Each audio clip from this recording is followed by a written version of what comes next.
Manuel, nós tivemos uma notícia semana passada que foi exonerado o senhor Átila, que era secretário executivo do Ministério. Quem ocupa o lugar dele agora? Isso agora depende da questão do ministro, de fazer a escolha para o secretário executivo, até porque essa pasta é uma pasta mais importante depois do ministro, né?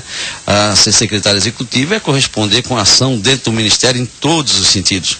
Todas as diretorias, todas as secretarias estão abaixo dessa pessoa. Então, vai ser empossada uma nova pessoa. Acreditamos que deverá ser uma pessoa como o senhor ministro Eduardo Lopes, atual ministro da Pesca, a senhora Cláudia Gama, que é a secretária do ministro.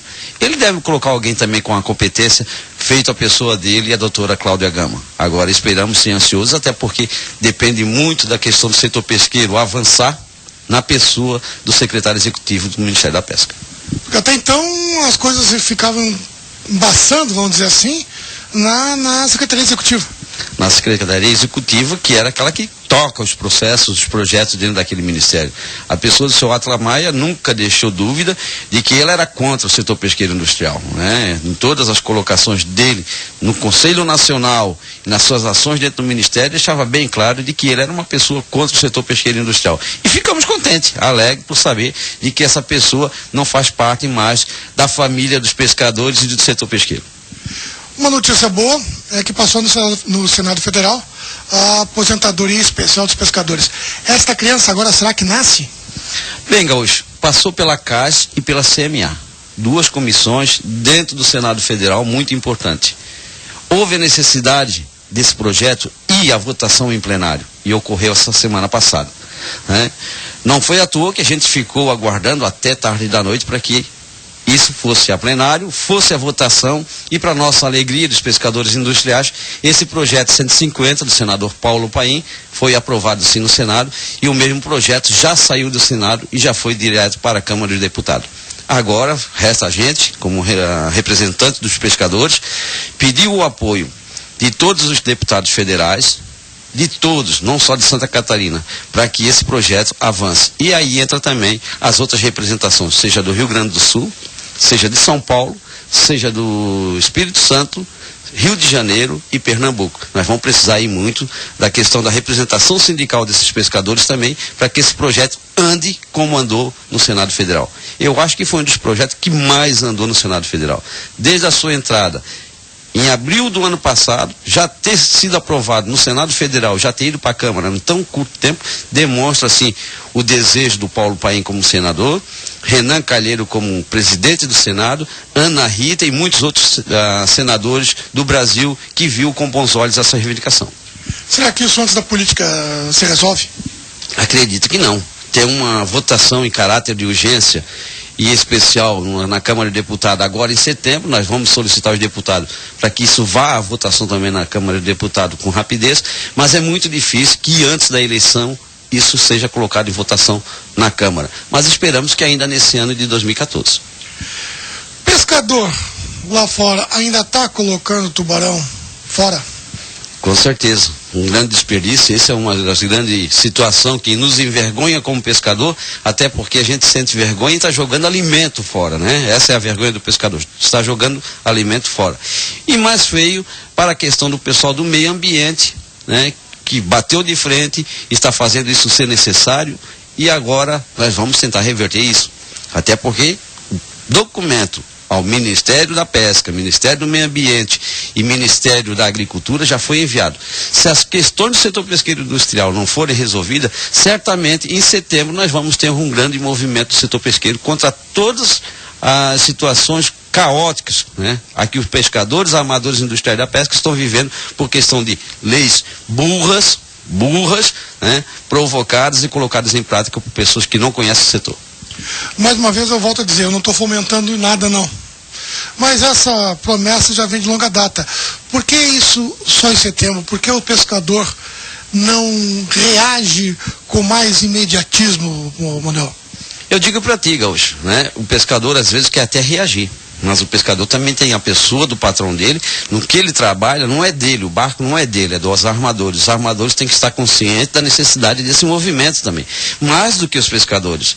Porque se há tubarão sendo jogado fora, se há outras espécies sendo descartadas, que poderiam ser comercializadas, isso atinge também, e especialmente, os armadores. A gente precisa que esses armadores se unam aos pescadores, demonstrem essa insatisfação e vayam para a rua. O sindicato fez a sua parte. Sindip, Citrapesca, Sindifloripa, até mesmo o pessoal do Sindicato do Rio Grande do Sul, fez a sua parte, elaborou o documento, já enviou às autoridades e deu um prazo de 30 dias para que se resolva o problema, ou esse movimento vai acontecer em setembro. Agora, se chegar em setembro, esse movimento não acontecer, mesmo tendo sido colocado para os deputados, para os ministros, de que isso vai ocorrer, vai ficar feio para quem? Para nós pescadores, aos armadores e aos industriais. Mas eu tenho certeza que vai ser um grande movimento, até porque ninguém consegue estar presente nesse setor e continuar nesse setor com todas as dificuldades impostas. Não corremos o risco de a proibição da pesca continuar e então ser proibida a importação e realmente a comercialização dessa espécie ser banida do país? Olha, Gaúcho, eu digo para você, isso é muito difícil. Eu não acredito nisso, até porque produção de alimento, o Brasil está numa mão contrária, né? Enquanto nos outros países estão se colocando em prática leis para que não haja descarte de proteína no mar como lixo, o Brasil vem na mão inversa. Está proibindo o aproveitamento de peixes que são capturados de forma não direcionada, porque nós não temos pesca de camarão, de tubarão direcionada. Ele é uma espécie hoje que vem de uma forma, como se diz, esporádica. É uma fauna acompanhante. É uma fauna acompanhante, mas esporadicamente, então fauna acompanhante. E por que descartar esse produto se tem bom preço, é bom para a alimentação e é um produto apreciado por todos os brasileiros? É difícil pergunta para te cutucar, porque é óbvio que a importação não vai ser proibida, porque o Ministério da Agricultura não vai proibir a importação disso e a força da indústria é muito grande. Essa pergunta foi feita justamente por causa disso. O que está acontecendo? Por que o pescado aqui no Brasil, mais uma vez, mais um programa, eu faço a mesma pergunta. Por que o pescado aqui no Brasil não pode ser pescado, não pode ser produzido? Ele não pode ser produzido, não pode ser comercializado. O pescador nacional, o pescador brasileiro, não pode pescar e não pode vender. Mas a mesma espécie pescada lá fora pode ser vendida aqui. Nós já discutimos isso uma vez. Agora eu vou te fazer uma pergunta muito clara. Tem gente ganhando com isso? Com certeza, é o que eu disse para você numa outra gravação. Eu ainda continuo achando muito gozado, muito hilário a colocação do governo. O governo está fazendo uma coisa que para nós é só em vista de prejudicar quem produz no Brasil, que são os pescadores e os armadores. Mas alguém deve estar ganhando muito dinheiro, até porque o governo está batendo de frente, está mantendo isso, né, da forma como está, é a mesma coisa. Não pode capturar tubarão, mas pode vender tubarão importado, né? Mas eu digo para você, a quem isso interessa? Quem está ganhando tanto dinheiro? Quem está fazendo distribuição de tanto dinheiro para que o governo ainda continue com essa praga de dizer de que nós temos que jogar produto, alimento fora? O Ministério da Agricultura andou caçando o CIF de algumas empresas. O que tu acha disso? Por que essa atitude? Bem, para facilitar, não é. Isso é para prejudicar, mais uma vez, em cima do setor pesqueiro. Retirar de duas empresas, uma no Rio Grande do Sul e outra aqui em Itajaí, o CIF de exportação de um produto, não vem nada para ajudar. É mais uma forma de eles estarem cutucando o setor pesqueiro e dizendo o seguinte: se vocês não se levantar, nós vamos continuar a apertar o pescoço de vocês. A meu entender, eles querem que esse setor se revolte e que faça, junto à mídia, junto à sociedade e junto aos políticos, dizerem que o Ministério da Pesca não está resolvendo nosso problema. Estão enganados, eu acho que estão enganados, até porque nós estamos muito unidos agora com esse novo ministro e dizer o seguinte: esse setor tem responsabilidade, esse ministério tem responsabilidade, e para nós, o ministério, como está sendo tocado com a pessoa do ministro Eduardo Lopes, está sendo muito bom até o momento. Então a gente não vai querer o final desse ministério nunca.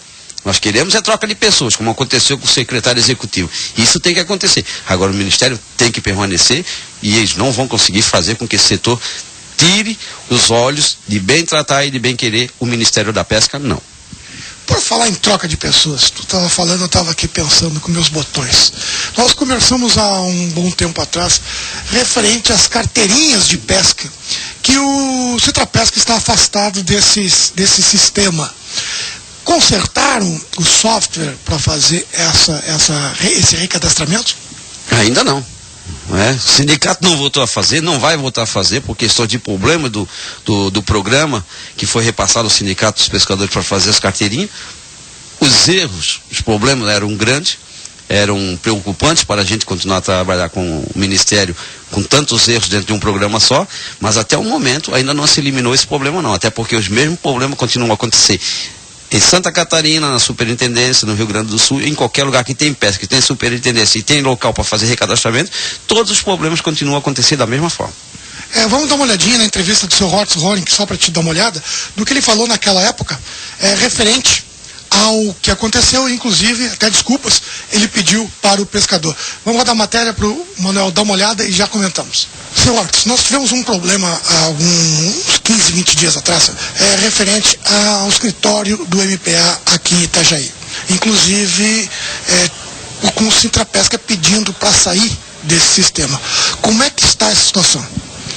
Trata-se, na verdade, de um problema do sistema do MPA, que o sistema ele não conseguiu diferenciar um registro de pescador industrial de um registro de pescador artesanal e acabou aplicando penalidades destinadas ao pescador artesanal, cancelando carteiras de pescadores industriais indevidamente. Nós dialogamos com Brasília, dialogamos aqui com o sindicato, com o Manequinha, com o nosso escritório, com o Sindip, e propomos o quê? Que todo mundo que fosse cancelado indevidamente, a gente repassaria uma lista para Brasília e Brasília automaticamente faria o descancelamento ou uma nova ativação desta carteira, né? Então nós tem esse canal para resolver, né? O que nós precisamos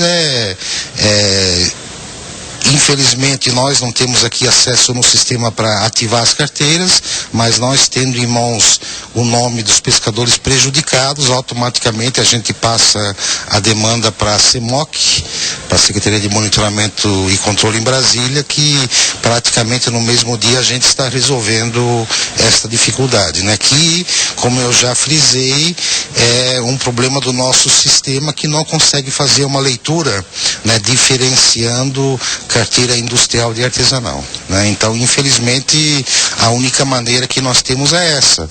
O pescador individualmente